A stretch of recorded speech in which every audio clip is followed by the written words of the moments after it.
இந்த வீடியோவில் mutual funds பற்றி முக்கியமான விஷயங்களை பார்க்க போகிறோம். நீங்கள் மியூச்சுவல் ஃபண்ட்ஸ் இன்வெஸ்ட் பண்ண பிளான் பண்ணியிருக்கீங்கன்னா இந்த விஷயங்களை கண்டிப்பாக தெரிஞ்சுக்கோங்க. நல்ல ப்ராஃபிட் வரணும்னா இதை ஃபாலோ பண்ணுங்கள். இந்த வீடியோவை ஸ்கிப் பண்ணாமல் கடைசி வரைக்கும் பாருங்கள். Welcome to PMS investments. I'm Manimaran. So இப்போ மியூச்சுவல் ஃபண்ட்னா என்னென்னு பார்க்கலாம். மியூச்சுவல் ஃபண்டுன்ற இந்த ஸ்கீமில் இங்கே நிறைய பேரோட பணத்தை சேர்த்து வெவ்வேறு ஸ்டாக்ஸில், பாண்ட்ஸ், அசட்ஸில் இன்வெஸ்ட் பண்ணுவாங்க. ப்ரொஃபஷனல் ஃபண்ட் மேனேஜர்ஸ் இதை ஹேண்டில் பண்ணுவாங்க. ஃபார் எக்ஸாம்பிள், நீங்கள் ஈக்விட்டி மியூச்சுவல் ஃபண்டில் இன்வெஸ்ட் பண்ணால் உங்கள் பணம் டிஃப்ரெண்ட் கம்பெனி ஷேர்ஸில் இன்வெஸ்ட் பண்ணுறதால ரிஸ்க்கை குறைச்சி நல்ல ரிட்டர்ன் எடுப்பாங்க. அடுத்து ஃபண்ட் கேட்டகரி சூஸ் பண்ணுறது. ஈக்விட்டி ஃபண்டா, டெட் ஃபண்டா, இல்லை பேலன்ஸ் ஃபண்டா, இந்த கேட்டகரி ஃபண்ட்ஸில் எதில் இன்வெஸ்ட் பண்ணலாம் அப்படிங்கிறத தெரிஞ்சுக்கணும். அதை எப்படி தெரிஞ்சுக்கணும்னு இப்போ பார்க்கலாம். இன்வெஸ்ட்மெண்ட்டுக்கு ஒரு கோல் இருக்கணும். அதுக்கு நீங்கள் உங்கள் இன்வெஸ்ட்மெண்ட் கோல் என்னன்றதை ஐடென்டிஃபை பண்ணணும். ஷார்ட் டேர்ம், மீடியம் டேர்ம், இல்லை லாங் டேர்ம் இன்வெஸ்ட் பண்ண போறீங்களான்னு தெரியணும். For example, long term investment கோல்னா உங்கள் ரிட்டையர்மெண்ட், சில்ட்ரன்ஸ் எஜுகேஷன், இந்த மாதிரி தேவைகளுக்கு ஈக்விட்டி ஃபண்ட் பெஸ்ட்டாக இருக்கும். ஷார்ட் டேர்ம் இன்வெஸ்ட்மெண்ட்னா உங்கள் என்டர்டைன்மெண்ட் இல்லை எமர்ஜென்சி ஃபண்ட்ஸ், சேஃப் இன்வெஸ்ட்மெண்ட்டுக்கு டெட் ஃபண்ட் சரியானதாக இருக்கும். மீடியம் டேர்முக்கு மாடரேட் ரிஸ்க், கார் வாங்குறது, ஃபாரின் டூர் பிளான் பண்ணுறது, இந்த மாதிரியான தேவைகளுக்கு பேலன்ஸ் ஃபண்ட் பெஸ்ட் சாய்ஸ். அடுத்து நம்ம எவ்வளோ ரிஸ்க் எடுக்க முடியும் அப்படின்னு தெரியணும். ரிஸ்க் எடுக்கிற கெப்பாசிட்டி எல்லாருக்கும் ஒரே மாதிரி இருக்காது. யங் ஏஜில் இருந்தால் ஹை ரிஸ்க் எடுக்கணும்னா ஈக்விட்டி ஃபண்ட் பெஸ்ட். ரிட்டையர்டு பர்சன்ஸ்க்கு ஸ்டேபிலிட்டி வேணும்னா டெட் ஃபண்ட் பெஸ்ட். உங்களுக்கு ஏதாவது கன்ஃபியூஷன் இருந்தால் ஃபினான்ஷியல் அட்வைசர் கிட்ட கன்சல்ட் பண்ணுங்க. அடுத்ததான் ஃபண்ட் பெர்ஃபார்மன்ஸ் செக் பண்ணுங்க. இன்வெஸ்ட் பண்ணுறதுக்கு முன்னாடி ஃபண்டோட ட்ராக் ரெக்கார்டை தெரிஞ்சுக்கோங்க. லாஸ்ட் 3 இயர்ஸ் 5 இயர்ஸில் ஸ்டேபிள் ரிட்டர்ன்ஸ் கொடுத்துருக்கான்னு செக் பண்ணுங்க. ஃபண்ட் மேனேஜர் குவாலிஃபைடான்றதை பாருங்க. எக்ஸ்பென்ஸ் ரேஷியோ கம்பேர் பண்ணுங்க. கன்சிஸ்டண்டாக நல்ல பெர்ஃபார்ம் பண்ணுற ஃபண்ட்ஸ் தான் best.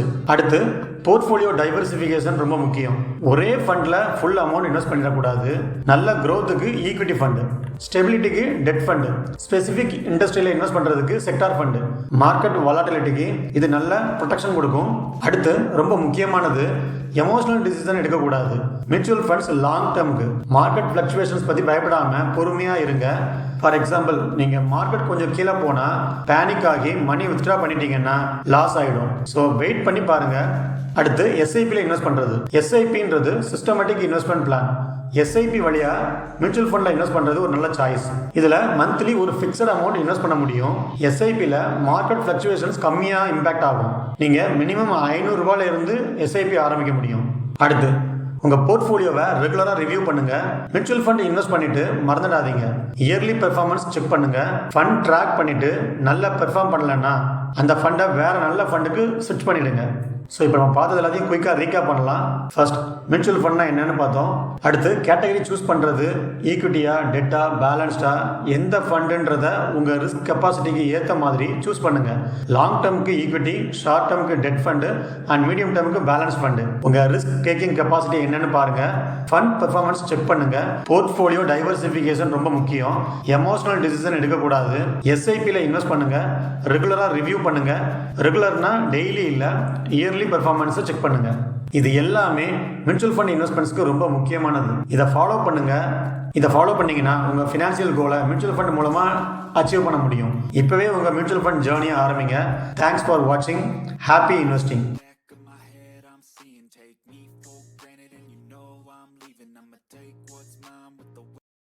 Mutual fund investments are subject to market risk. Read all scheme related documents carefully.